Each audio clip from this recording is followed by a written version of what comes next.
Nile Gardiner said the comments showed the woke far left had a willingness to spout complete nonsense to suit their political agenda. Comments unavailable. An academic row has broken out over one American professor's reported claim that the late Queen Elizabeth II ignited the Nigerian Civil War. A best-selling Nigerian author has slammed the Carnegie Mellon professor, stating he was absolutely mortified by the accusations.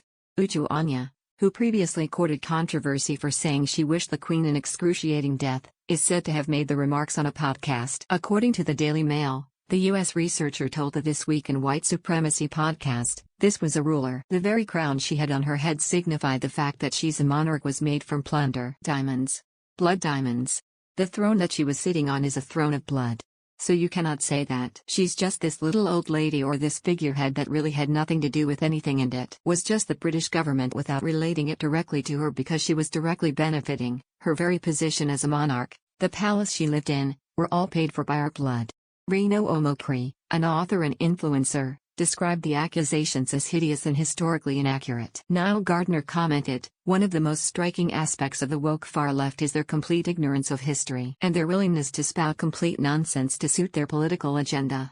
On the morning before the Queen's death was announced last week, Professor Anya wrote on Twitter, "I heard the chief monarch of a thieving, raping, genocidal empire may be dying. May her pain be excruciating." She has reportedly since doubled down on her comments.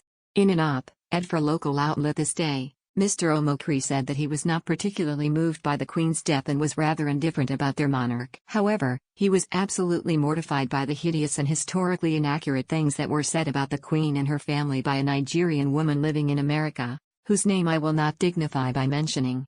He continued, "It shows us as a people, we are not aware of our history, and because we are not aware of our own history, we have distorted it, such that propaganda and pseudo-history has been orally passed down from one generation to the other, feeding unfounded bitterness." Nigeria became an independent state in 1960, after being formalized into a colony under the British Empire. As such, it consisted of three main ethnic groups, which were divided along geographical lines. In 1966, the Hausa in the north led a successful coup to overthrow the government, and the country descended into chaos. Pogroms against the Igbo people are believed to have killed as many as 30,000. The federal military government then put in place an economic blockade of the eastern region, where many Igbo were fleeing due to the violence, which came into effect in 1967. After further antagonizing, in May 1967, Colonel Ajamegwu Ojukwu, military governor of the eastern region, declared the independent state of Biafra.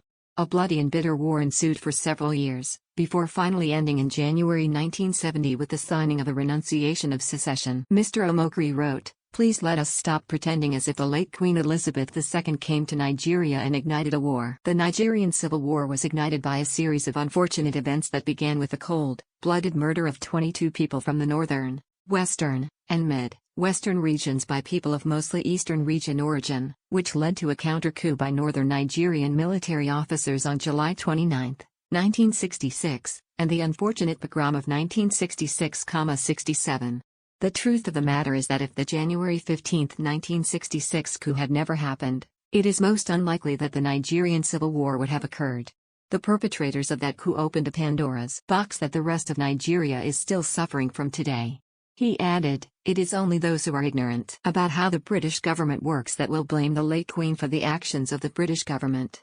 She was a titular and ceremonial head of state, whose actions were limited to appointing the candidate who has won election directly or indirectly as Prime Minister, and declaring open the Parliament. She was a symbol. She was not the initiator of the policies of the British government. And even the British government is not to blame for the Nigerian Civil War. We must learn to take responsibility for our own actions. That war was the result of the ill-advised January 15, 1966 coup.